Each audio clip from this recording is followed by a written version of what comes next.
me to present some dance work for Culture Night. So they asked me what I was working at that time. So I was working on those two pieces, the two jazz pieces. I think the titles are descriptive. So like Dancing in the Storm, that's pretty descriptive.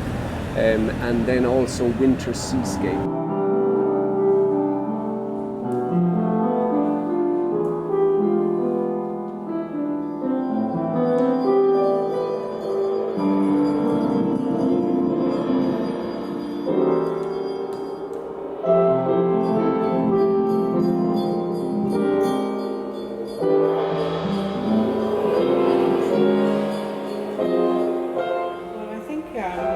Certainly has a special resonance because you know, I'm from Macroom, and the themes that the show addresses, like the death of my brother, he worked for Macroom Town Council, and he would have inhabited this space quite on a regular basis.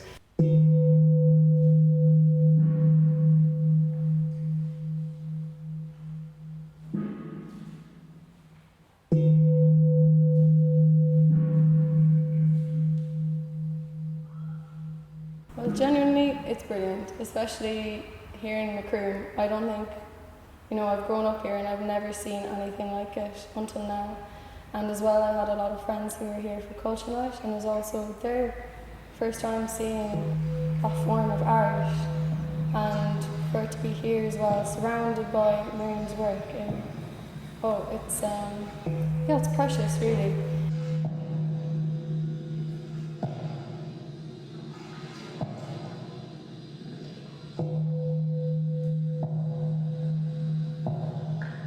We had some problems. So we arranged with the band, the jazz band that are playing now, to use their speakers, but it seems like we don't have the right cable and it's not working.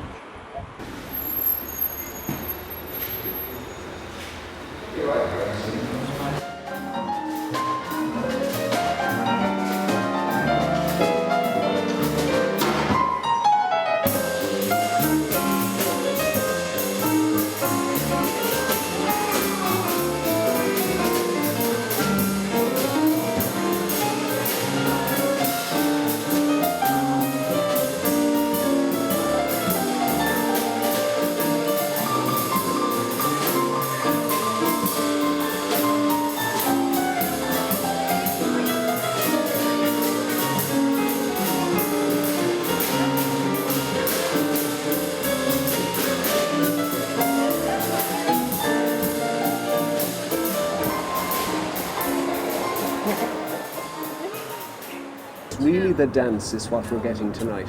In many ways, the dance becomes the melody, you know, because and also I think it makes everything a bit more accessible to maybe a broader, a larger audience, because the music itself is quite niche.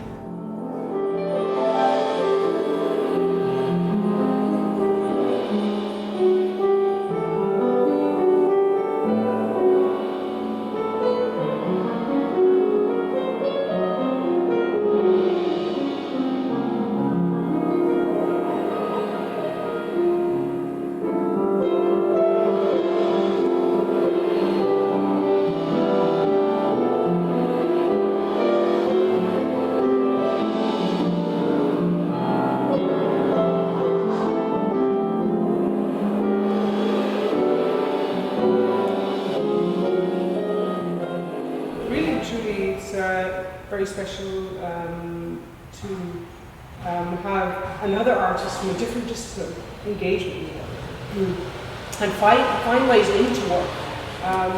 That is not it's not always an easy process. Well, a lot of thinking, because the first part of the piece is a reaction of the photographs of this exhibition, and I had to create movement in response of the photographs. It's sensitive. It's intuitive, and it's a reflective piece, and in many ways resonates the kinds of themes that this work engages with. This idea of reflection, and this idea of something that might be open-ended also, and something that doesn't have definitive answers. So yeah, It's really quite remarkable.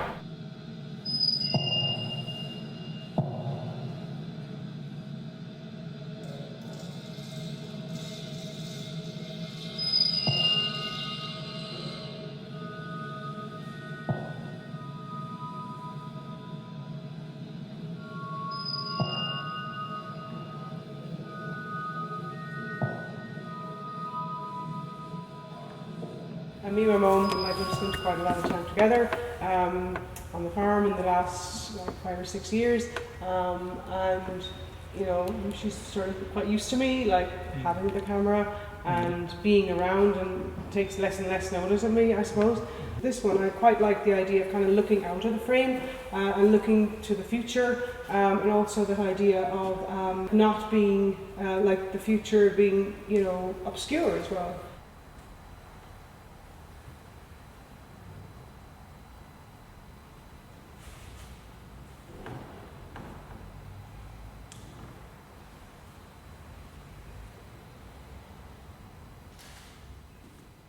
You know, growing up in that environment myself, and also with many of the people in Macroom, it's just such an interesting way to see art as well. It's just intertwined in your everyday life, and it makes you look at things in your life differently.